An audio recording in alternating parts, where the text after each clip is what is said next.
బీజేపీకి కేరళలో అదృష్టం తణుకొస్తున్నట్టుగా ఉంది. అదవరకెప్పుడు ఎంత కష్టపడినా ఒక్క సీటు కూడా గెలవని బీజేపీ త్రిశూర్ లోక్సభ స్థానాన్ని సంపాదించుకోగలగటంతో పాటు తిరువనంతపురం, అత్తింగల్, అల్లపూజలో అద్భుతమైనటువంటి పర్ఫార్మెన్స్ చూపించింది. ఇవాళ తిరిగి అంటే ఏంటి, బీజేపీ రానివ్వమన్న వాళ్ళందరికి కూడా ఇవాళ ఆ మాట అనే హక్కు లేదు. వాళ్ళు మోరల్గా డిఫీట్ అయ్యారు. తిరిగి ఇప్పుడు మళ్ళీ అటువంటి అవకాశం బీజేపీకి ఇంకోటి వస్తుందా అని అనిపిస్తాం. ఎట్లా వస్తుందనంటే, ఇటీవల జరిగిన ఎన్నికల్లో ఇద్దరు ఎమ్మెల్యేలు, కేరళకి సంబంధించినటువంటి ఇద్దరు ఎమ్మెల్యేలు, ఒకరు పాల్ఘాట్కి సంబంధించినటువంటి షఫీ పెరంబల్, రెండో ఎమ్మెల్యే చెలక్కర అనేది అల్లత్తూర్ పార్లమెంటులో ఒక అసెంబ్లీ. ఆ పార్లమెంట్కి ఆ చెలక్కర ఎమ్మెల్యే పోటీ చేసి గెలిచాడు సిపిఎం తరఫున. ఒకే ఒక స్థానం సిపిఎం గెలిచింది, ఆయన కె రాధాకృష్ణన్. సో కాబట్టి ఏమైపోయింది, ఈ రెండిటికి కూడా షఫీ పెరంబల్ కూడా గెలిచాడు. పలక్కాడు నుంచి వడకర వెళ్ళి లోక్సభలో గెలిచాడు. సో కాబట్టి ఈ రెండు అసెంబ్లీలకి ఉప ఎన్నిక జరగబోతుంది.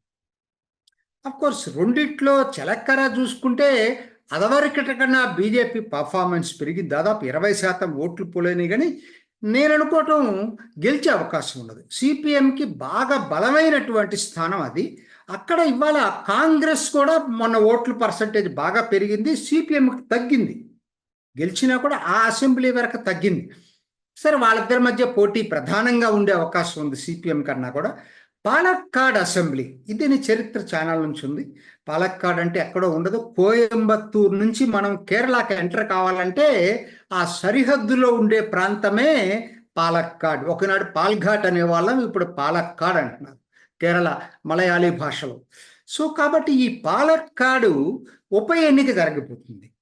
దీని ప్రత్యేకత ఏమి లేదు. దీని ప్రత్యేకతల్లా బీజేపీకి కేరళలో మొదటి నుంచి కూడా ఒక బలమైన స్థానం, ఏదైనా అసెంబ్లీ స్థానంలో బాగా గెలిచే స్థానం కాకపోయినా మంచి క్యాడర్ ఉండి ఆర్ఎస్ఎస్ కూడా బలంగా పట్టున్నటువంటి ప్రాంతం ఈ పాలక్కాడ్. పాలక్కాడ్ ఏంటంటే మిక్స్డ్ అండి. ఒరిజినల్గా ఏంటంటే ఇది మద్రాస్ ప్రావిన్స్ ఉన్నప్పుడు తమిళియన్స్ చాలామంది వచ్చి సరిహద్దు నుంచి వచ్చి పాలక్కాడ్లో సెటిల్ అయ్యారు. వీళ్ళందరూ ఎక్కడెక్కడ ఉన్నారు, అంతర్జాతీయంగా ప్రాముఖ్యత చెందిన వాళ్ళు చాలామంది ఉన్నారు ఈ పాలక్కాడ్కి సంబంధించిన వాళ్ళు. ఆ సరిహద్దు ప్రాంతం పాలక్కాడ్లో తమిళ అయ్యర్స్, తమిళ్ బ్రాహ్మిన్స్ చాలా చాలా కీలకమైన స్థానాల్లో ఇవాళ ఉన్నారు. అది ఆ పాలక్కాడు. ఇది మొత్తం అసెంబ్లీకి ఇంకొక స్పెసిఫిక్ ఇదేంటంటే ప్రధానంగా అర్బన్ ఓరియంటెడ్. దాదాపు 82% అర్బన్ ఓటర్లు ఉన్నటువంటి నియోజకవర్గం ఇది. ఇది కూడా దీనికి ఉన్నటువంటి ప్రాముఖ్యత. సో కాబట్టి ఈ రెండు కలిపి ఏమైపోతుందంటే పాలక్కాడ్ ఎప్పుడు కూడా అక్కడ దాకా ఎందుకు, last time municipality Palakkad municipality BJP గెలిచింది.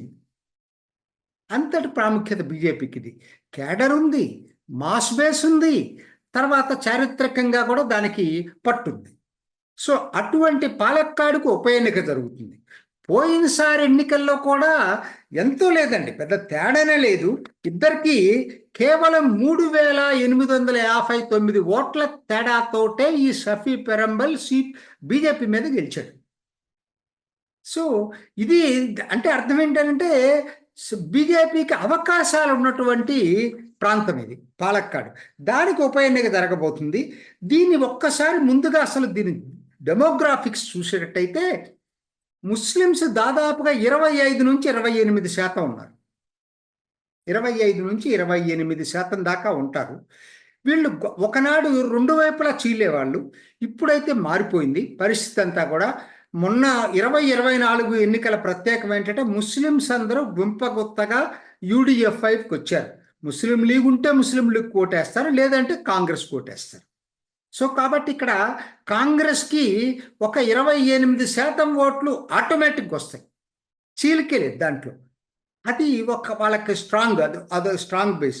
క్రిస్టియన్స్ 8 to 10% ఉంటారు. వీళ్ళు దీంట్లో చీలికొచ్చే అవకాశం ఉంది. తర్వాత అన్నిటికన్నా ముఖ్యమైనది యజవాస్. హిందూస్లో అంతకుముందు కూడా నేను చెప్పాను, బీసీస్ వీళ్ళు శ్రీ నారాయణ ధర్మపీఠం అని చెప్పి నారాయణ గురు సోషల్ రిఫార్మర్ ఉన్నాడు. సో ఈ కమ్యూనిటీ చాలా ముఖ్యమైనది. హిందూస్లో 30% పైగా వీళ్ళు ఉన్నారు. మొత్తం జనాభాలో పాలక్కాడ్ అసెంబ్లీలో 30% ఉంటారట యజవాస్. వీళ్ళు మెల్లిమెల్లిగా ఇప్పుడు వీళ్ళు సిపిఎంకి అసలు స్ట్రాంగ్ ఫోర్ట్ అండి యజవాస్. అచ్యుతానందన్ అదే, ఈకే నైనార్ అదే. సో కాబట్టి వాళ్ళు ఇప్పుడు మెల్లిగా బీజేపీ వైపు చూస్తున్నారు. కాకపోతే పూర్తిగా రాలా. ఇప్పటికీ సిపిఎంకి ఏదన్నా గట్టి పట్టుందంటే కేవలం దాని వల్లనే, యజవాస్ వల్లనే. హిందూ పార్టీ బేసికల్గా సిపిఎం, వాళ్ళు ముస్లిమ్స్ వైపు చూసినా వాళ్ళ పార్టీ ఓట్ బేస్ అంతా యజవాస్ బేస్. అది నిన్న వాళ్ళ తీర్మానంలో కూడా బయటపడింది, అది వాళ్ళు రివ్యూలో కూడా బయటపడింది. మన యజవాస్ బేసే దెబ్బ తగులుతుంది ఇప్పుడు అని చెప్పి వాళ్ళు రివ్యూ చేసుకున్నారు.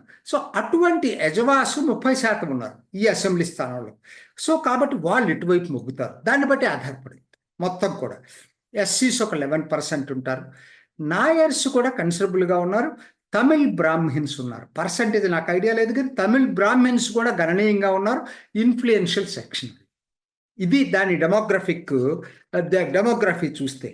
సరే, గత 3 ఎన్నికలు చూసేటట్టయితే 2024 లోక్సభకి సంబంధించిన ఆ అసెంబ్లీ కూడా చూసేటట్టయితే 4 చూసేటట్టయితే ఆ స్లైడ్ ఇచ్చాను, మీరు చూసుకోండి. కాంగ్రెస్ దాదాపుగా 40% ప్లస్ మైనస్లో ఉంటుంది. అంటే స్ట్రాంగ్ ఫోర్ట్గా ఉంది కాంగ్రెస్కి పాలక్కాడ్. దాంతోపాటు విశేషం ఏంటంటే ఒక్క 2011లోనే సిపిఎం గట్టిపోటీ ఇచ్చింది కాంగ్రెస్కి. ఆ తర్వాత 2వ స్థానం ఎప్పుడూ కూడా బీజేపీ ఉంటా వచ్చింది. చూసుకోండి, మీరు ఇచ్చిన నేను స్లైడ్స్లో చూసుకోండి. 20 ఆల్మోస్ట్ 2011లో 20% నుంచి 29, 35, 32 అలా వచ్చింది బీజేపీకి. సిపిఎం 2011 తప్పితే మిగతా చోట్ల డిస్టెంట్ థర్డ్, క్లోజ్ థర్డ్ ఒక్క 2016లో ఉంది. 2021 అసెంబ్లీకి వచ్చేసరికి 25.64, బాగా 10% తేడా ఉంది బీజేపీకి వాళ్ళకి. ఇప్పుడు మళ్ళీ 2024 లోక్సభలో వచ్చేసరికి ఆ అసెంబ్లీ పాల్ఘాట్ అసెంబ్లీలో కూడా తేడా బాగానే ఉంది, 6% తేడా ఉంది. సో కాబట్టి సిపిఎం పోటీ కాదు, వీళ్ళిద్దరి మధ్య పోటీ జరగబోతుంది. అయితే ఇక్కడ ఉన్నటువంటిది ఏంటంటే, నేను ఇందాకనే చెప్పాను, ముస్లింలు గుంపగుత్తగా కాంగ్రెస్ ఓటు అయిపోతున్నారు. సిపిఎంకి ఓటు వేయట్లేదు. సిపిఎం నేను చెప్పినట్టుగా 3వ స్థానానికి పరిమితం అవుతుంది. అర్బన్ ఓటర్లు ప్రధానంగా ఉన్నటువంటి నియోజకవర్గం తమిళ్ బ్రాహ్మణ్స్, తర్వాత కోయంబత్తూరు సరిహద్దుల్లో ఉన్నటువంటి ప్రాంతం. సో అన్నిటికన్నా ముఖ్యమైనది యజవాస్ ఎటుంటారనేదే ఇది చివరికి డిసైడ్ చేస్తుంది. అయితే ఎవరు అభ్యర్థి? ఇప్పుడు ఇదే చర్చనీయాల్సింది. కేరళలో మొత్తం మీద ఎవరు నిలబడబోతున్నారు బీజేపీ తరఫున అనేది. ఎందుకంటే ఇంతకుముందు కృష్ణ కుమార్ ఎప్పుడు ఆయన నిలబడుతున్నాడు, సబ్స్టాన్షియల్ ఓట్లు వస్తున్నాయి. కానీ 2016 లోక్సభ ఎన్నికల్లో అక్కడ శోభా సురేంద్రన్ పోటీ చేసింది. శోభా సురేంద్రన్ యజ్వా కమ్యూనిటీకి సంబంధించిన వ్యక్తి, రైజింగ్ స్టార్ కేరళలో. ఒక విధంగా చెప్పాలంటే ఆవిడ ఎక్కడ పోటీ చేస్తే అక్కడ కనీసం ఆవిడ వల్ల ఒక 7-8% ఓట్లు పెరుగుతూ ఉన్నాయి ఏది బీజేపీకి. ఆవిడ 2016లో పోటీ చేసినటువంటి చరిత్ర కూడా ఉంది. మరి ఆవిడని తీసుకొచ్చి ఇక్కడ పోటీ పెడతారా? ఎందుకనంటే కొంతమంది ఏమంటున్నారంటే ఆవిడ నిన్న అలపోజాలా పోటీ చేస్తే 28-29% ఓట్లు తెచ్చుకుంది మొట్టమొదటిసారి. రెండోది ఒక అసెంబ్లీలో ఆవిడ గెలిచే స్థాయికి వచ్చింది, కోయంకుళం. సో కాబట్టి ఆ కాయంకుళం అక్కడ పోటీ చేస్తుందా, లేకపోతే ఇప్పుడు ఈ పాలక్కాడుకి తీసుకొచ్చి శోభా సుందరిని తీసుకొస్తారా అనేది. లేదు అంటే కరుణాకరన్ కుమార్తె, త్రిశూర్కు సంబంధించిన కరుణాకరన్ కుమార్తె పద్మజ వేణుగోపాల్, ఆవిడ తీసుకొచ్చి ఇక్కడ పోటీ చేపిస్తారనేటువంటి ప్రచారం కూడా జరుగుతుంది. మొత్తం మీద కేరళలో ఇవాళ హాట్ టాపిక్ ఏదైనా ఉందంటే బీజేపీ క్యాండిడేట్ ఎవరు. ఎందుకంటే బీజేపీ ఒక మొట్టమొదటిసారి ఎప్పుడో 2016లోనే ఎప్పుడో ఓ రాజగోపాలు ఒక్కసారి నేమం అసెంబ్లీకి ఒకసారి ఎన్నికయ్యాడు. తిరిగి ఇవాళ త్రిశూర్ లోక్సభకి ఎన్నికైన తర్వాత ఎందుకంటే మీరు ఒకసారి చూసినట్టయితే మొన్న లోక్సభలో 11 అసెంబ్లీ స్థానాల్లో ఫస్ట్గా వచ్చింది బీజేపీ, 9 సెకండ్ వచ్చింది, 10 క్లోజ్ థర్డ్ వచ్చింది. అంటే 30 స్థానాలు మంచి గట్టి పోటీ ఇచ్చే స్థానం వచ్చింది. ఇప్పుడు ఈ లోపలే అసెంబ్లీలోకి ఎంటర్ అయ్యే అవకాశం బీజేపీకి వచ్చినట్టుగా కనపడుతుంది. మరి ఇది కలిసి వచ్చిన అదృష్టం అంటారు. అంటే బీజేపీ ఫార్చ్యూన్స్ని కేరళలో ఇంకెవరు అడ్డుకోలేరు. చూసారు కదండి. మరి ఈ వీడియో కనుక మీకు నచ్చినట్లయితే ఒక లైక్ కొట్టేసి మీ అభిప్రాయాన్ని కూడా కామెంట్ బాక్స్లో తెలియజేస్తూ ఇలాంటి ఇంట్రెస్టింగ్ అప్డేట్స్ కోసం మా ఛానల్ని సబ్స్క్రైబ్ చేసుకోండి.